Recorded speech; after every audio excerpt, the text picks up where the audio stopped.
அண்மை செய்தியை பார்த்து வருகிறோம். புதுச்சேரியில் தாவேக ரோட் ஷோ நடத்துவதற்காக புதுச்சேரி மாநில முதலமைச்சரை சந்தித்து அவர்கள் மனு அளித்திருந்த நிலையில் இந்த முறையும் அனுமதி இல்லை என மறுக்கப்பட்டிருக்கிறது. விஜய் பொதுக்கூட்டம் மட்டும் நடத்தி கொள்ளலாம், ஆனால் ரோட் ஷோவுக்கு அனுமதி இல்லை என்பது அவர்கள் தரப்பு பதிலாக இருக்கிறது. அது தொடர்பான அண்மை செய்தியை பார்த்து வருகிறோம். புதுச்சேரியில் தாவேக தலைவர் விஜயின் ரோட் ஷோவுக்கு அனுமதி மறுக்கப்பட்டிருக்கிறது.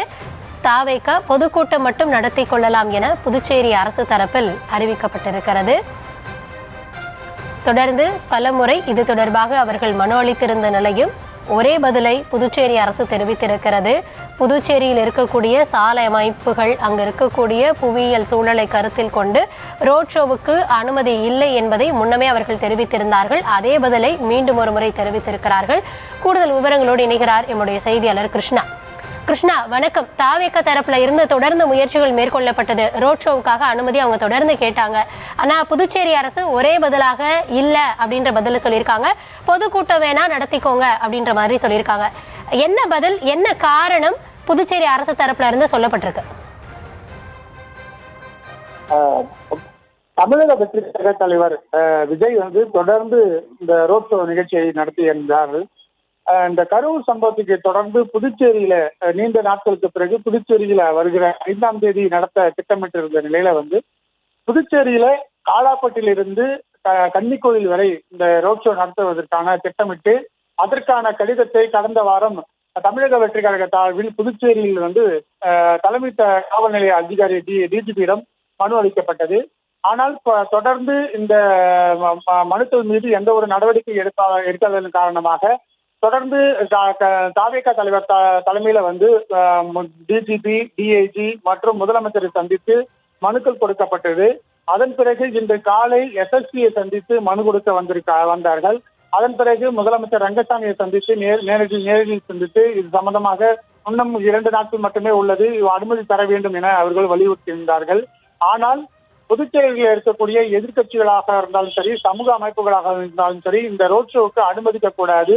புதுச்சேரியில் குறுகிய சாலை உள்ளது, பாதுகாப்பற்ற சூழல் இருக்கிறது, இதில் பாதுகாப்பு கொடுக்க முடியாது என பல்வேறு தரப்பிலும் இந்த குற்றச்சாட்டுகள் முன்வைத்திருக்கிறார்கள். ஆனால் முதலமைச்சர் ரங்கசாமிக்கு விஜய்க்கு ரோட் ஷோ கொடுப்பதற்கு முழு மனதுடன் இருந்தார். ஆனால் காவல்துறை தரப்புல இதற்கு கடும் எதிர்ப்பானது எழுந்தது. ஏனென்றால் புதுச்சேரியில பாஜகவுடன் இந்த கூட்டணி அரசானது நடைபெற்று வருகிறது. தாவேக தலைவர் விஜய் தொடர்ந்து பாஜகவை கடும் விமர்சனம் மேற்கொண்டு வருகிறார்.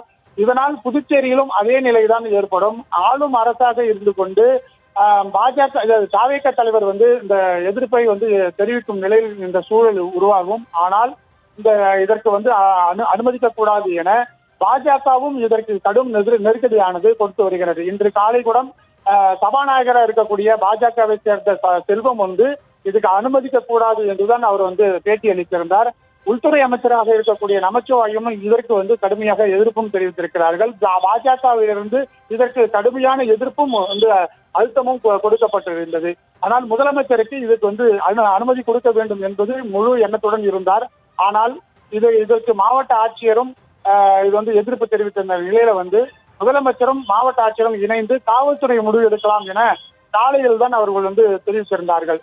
இந்த நிலையில் தான் முதலமைச்சர் ரங்கசாமி தலைமையில சட்டமன்றத்தில் ஆலோசனை கூட்டமானது நடைபெற்றது. முதலாக புஷி ஆனந்த், அதே போல் ஆது அர்ஜுனா ஆலோசனை நடத்தப்பட்டது. அதன் பிறகு டிஜிபி, டிஐஜி மற்றும் எஸ்எஸ்பி தலைமையிலான ஆலோசனை கூட்டமானது நடைபெற்றது. அந்த ஆலோசனை கூட்டத்தில் ஆலோசனை கூட்டம் முடிந்த பிறகு வெளியே வந்த டிஐஜி சாலை மார்க்கமாக ரோட் ஷோ நடத்தக்கூடாது என்றும் அதுக்கு அனுமதி இல்லை, வேண்டுமென்றால் கூட்டத்தை நடத்தி கொள்ளலாம் எனவும் அவர் தெரிவித்து புறப்பட்டு சென்றார்.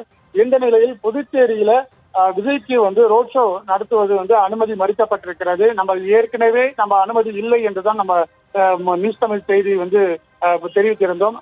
அதே போலதான் கூட்டத்தை வேணால் நடத்தி கொள்ளலாம் என 2 இடத்தை அவர்கள் தேர்வு செய்ய முடிவு எடுக்கலாம் என காவல்துறை தரப்பில் தெரிவிக்கப்பட்டிருக்கிறது. ஒன்று உப்பளம் பகுதியில் இருக்கக்கூடிய எக்ஸ்போ கிரவுண்டில் அந்த கூட்டத்தை நடத்தி கொள்ளலாம். அப்படி இல்லை என்றால் முருகாப்பேட்டையில் அருகே இருக்கக்கூடிய ஒரு சின்ன கிரவுண்டில் நடத்தி கொள்ளலாம் என தெரிவிக்கப்பட்டிருக்கிறது. அது மட்டும் இல்லாமல் லாஸ்பேட்டை பகுதியில் இருக்கக்கூடிய விமான நிலையம் அருகே இருக்கக்கூடிய அந்த லாஸ்பேட்டை மைதானத்தில் நடத்தி கொள்ளலாம் எனவும் அவர்கள் அறிவுரை வழங்கப்பட்டிருக்கிறது. இந்த நிலையில்தான் புதுச்சேரியில் நீண்ட நாட்களாக இழுபறியில் இருந்த இந்த விவகாரம் ரோட் ஷோ விஜய் நடத்தக்கூடிய இந்த ரோட் ஷோவுக்கு அனுமதி மறுக்கப்பட்டிருக்கிறது. அதனை தொடர்ந்து தற்போது கூட்டமாக நடத்தி கொள்ளலாம் எனவும் காவல்துறை தரப்புல தெரிவிக்கப்பட்டிருக்கிறது. இது அரசும் இதற்கு ஒத்துழைப்பு தந்திருக்கிறது.